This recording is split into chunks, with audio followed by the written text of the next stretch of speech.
Bonjour tout le monde, ici Karine Drouin, auteure, coach conférencière et votre coach bonheur pour cette semaine, mais maintenant semaine 5 avec un thème extraordinaire aujourd'hui, faire de vos épreuves un tremplin, qui est aussi un titre de l'une de mes conférences que je promène un peu partout dans le monde depuis un an déjà.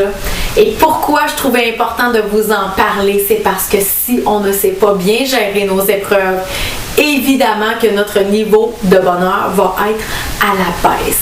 Donc, c'était hyper important pour moi de vous en parler aujourd'hui avec un programme qui est vraiment top, vous allez voir. Donc, devant l'épreuve, une similitude, deux différences. La similitude, c'est chacun d'entre nous. Vous êtes à l'écoute présentement. On va tous devoir faire face à l'épreuve. Tout le monde, on s'en sauvera pas. Donc, c'est important de le savoir au départ. Et non, ce n'est pas juste les autres qui sont touchés. Tout le monde, chacun d'entre nous, on va devoir avoir à faire face. Ensuite, deux différences. En fait, la différence, la première, la nature de l'épreuve. Donc, on ne va pas tous vivre la même chose. Il y a des gens qui vont avoir à faire face, par exemple, à un problème au travail. Des gens que ça va être des difficultés dans les relations, par exemple, relations de couple. D'autres personnes vont avoir à faire face à des deuils, à la maladie. Donc, c'est différent pour chacun d'entre nous. L'épreuve, on ne traverse pas toutes les mêmes choses au même moment.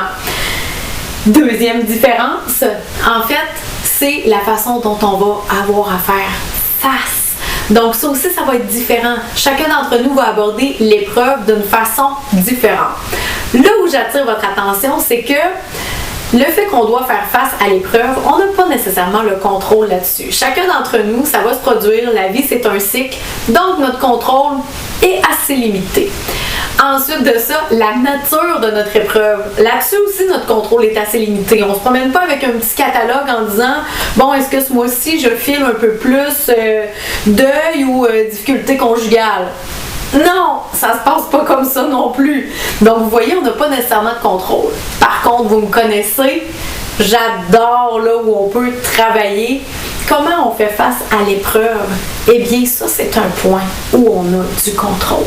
Donc, vous voyez, les deux premiers points, on n'a pas de contrôle, sauf que le troisième point, on peut s'améliorer, on peut y travailler, on peut devenir plus apte à faire face à nos épreuves. Donc, vous vous doutez bien que c'est là où je veux vous amener aujourd'hui.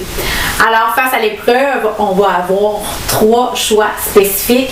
Premier choix, en fait, ça va être de laisser l'épreuve déterminer notre vie. Deuxième choix, de laisser l'épreuve détruire notre vie. Et troisième choix, bien évidemment, faire de nos épreuves un tremplin. Et j'espère que vous savez que c'est là que je veux qu'on se situe le plus possible.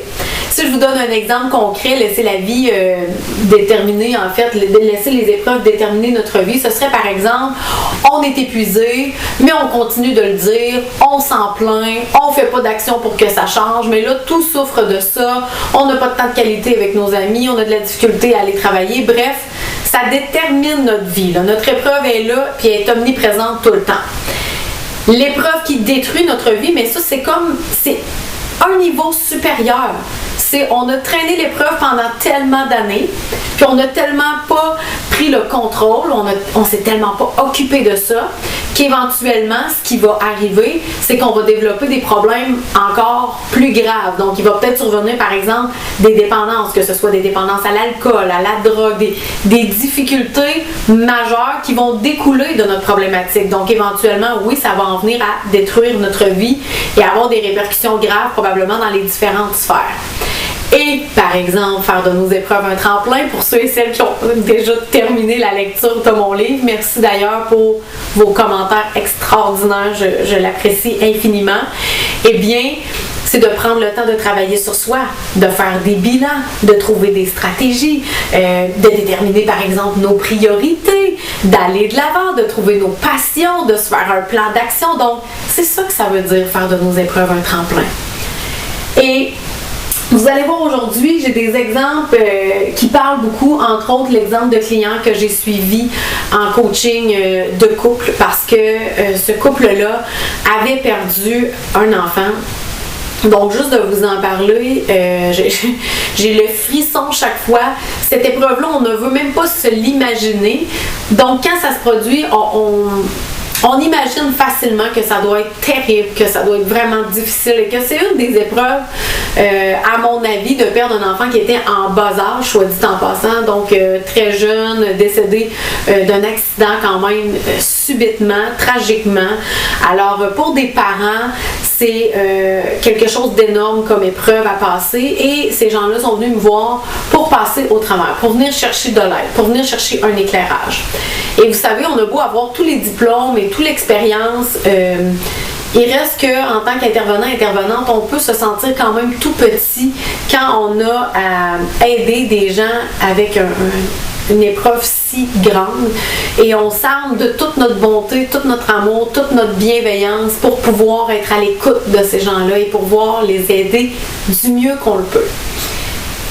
Et c'était très difficile, je vous cacherai pas, pendant les premières semaines, pendant les premiers mois, de les voir aller, essayer de survivre en fait, parce qu'au départ c'est ça, essayer de survivre à cette épreuve-là et de voir tous les gens autour qui reprennent leur quotidien et eux avec cette difficulté-là à reprendre la routine, à devoir vivre, à devoir apprivoiser le nouveau quotidien sans leur enfant, sans qu'ils soient là, sans qu'ils puissent profiter avec lui. Donc, c'était très difficile et éventuellement, en coaching, ce qu'on a travaillé, c'est, et ce que je vous propose énormément aussi, c'est, je leur disais, s'il vous reste seulement 24 heures, mettons que vous apprenez qu'il vous reste seulement aujourd'hui 24 heures, qu'est-ce que vous auriez envie de faire de ce 24 heures-là? Et je leur ai demandé de ne pas me répondre sur le coup. Je voulais vraiment qu'ils prennent le temps de mijoter ça, qu'ils prennent le temps d'y penser. Et il est ressorti plein de belles choses quand ils sont revenus me voir. Il y a plein de choses qu'ils auraient envie de faire dans les derniers 24 heures, comme des passions, des activités qu'ils aiment particulièrement, des petits soupers de couple, toutes sortes de belles choses, là, de se joindre à des gens qu'ils aiment beaucoup, qui les inspirent et tout ça.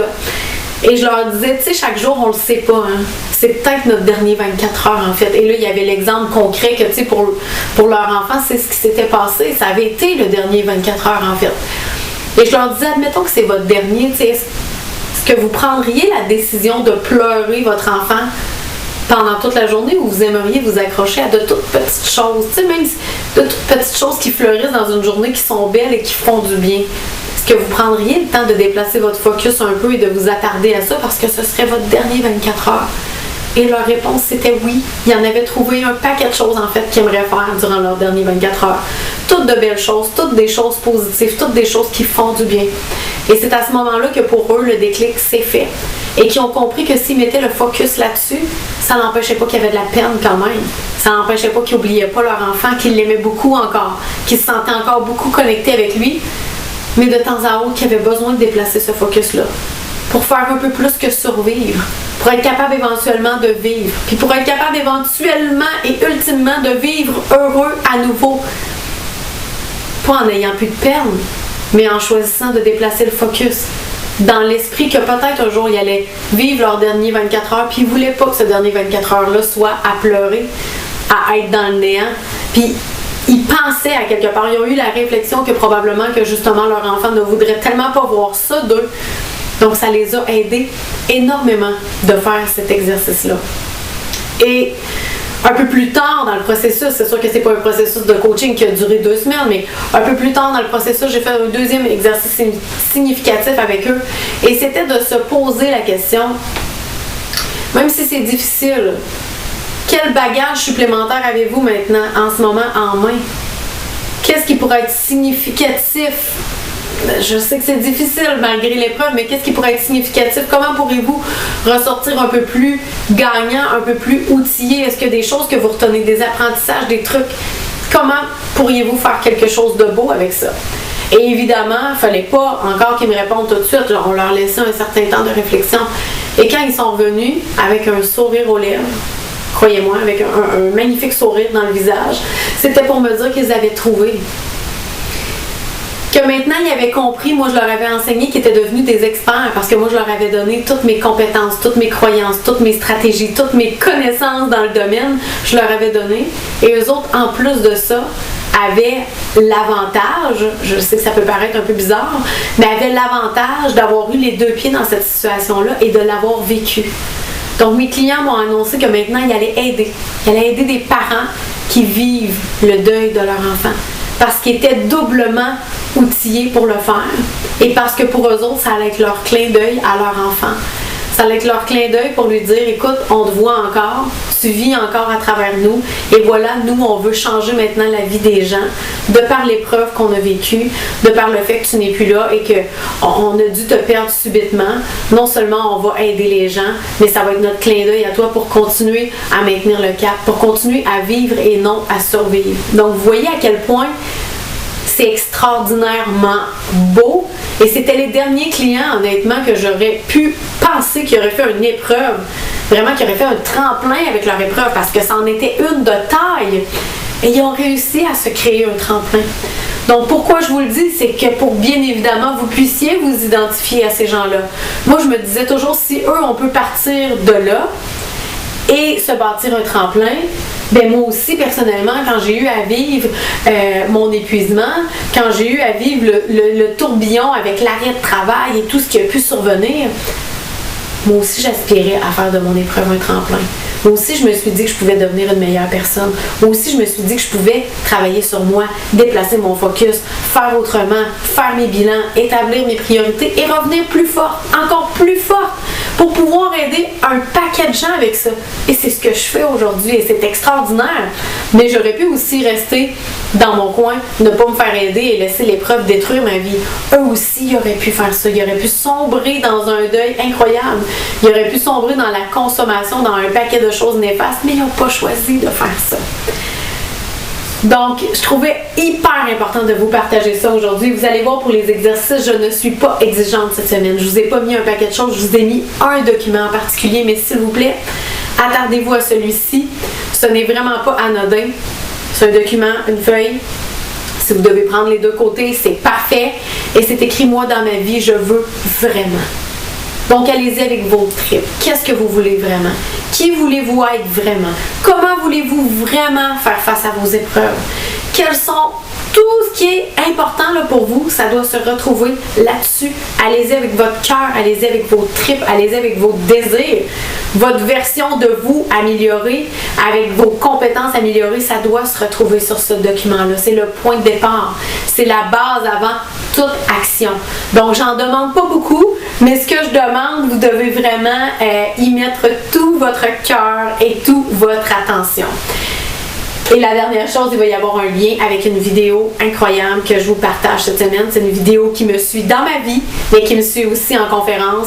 Un Olympien, vous savez, un Olympien doit avoir une discipline extraordinaire. Ça doit s'entraîner plusieurs heures par jour, tous les jours, par semaine.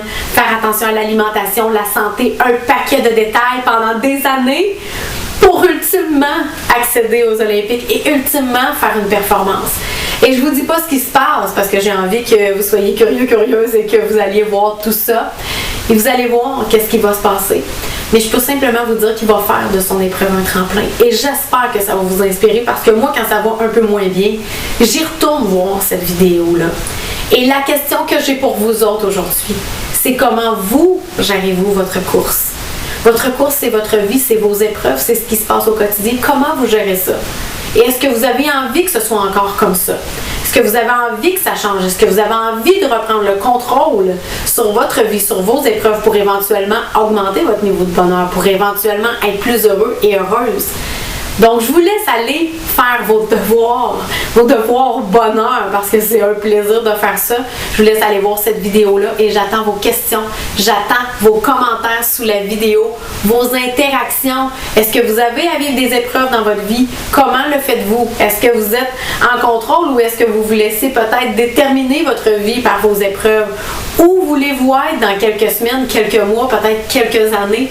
Venez nous partager ça sous la vidéo et moi, je me fais un plaisir de continuer de vous créer du contenu extraordinaire. Vous savez, c'est normal que ça brasse aujourd'hui. J'en ai parlé la semaine dernière. Plus les semaines avancent, plus on a du contenu émotionnel. Mais rappelez-vous, où est-ce qu'il y a de l'émotion, il y a de l'apprentissage et c'est voulu. C'est parce que vous avez des semaines d'expérience devant vous que je peux vous amener maintenant vers ce type de contenu-là. Donc, inquiétez-vous pas. Si ça brasse, vous êtes en train d'apprendre des choses, vous êtes en train de saisir des choses importantes qui sont à propos de vous et qui vont vous aider ultimement.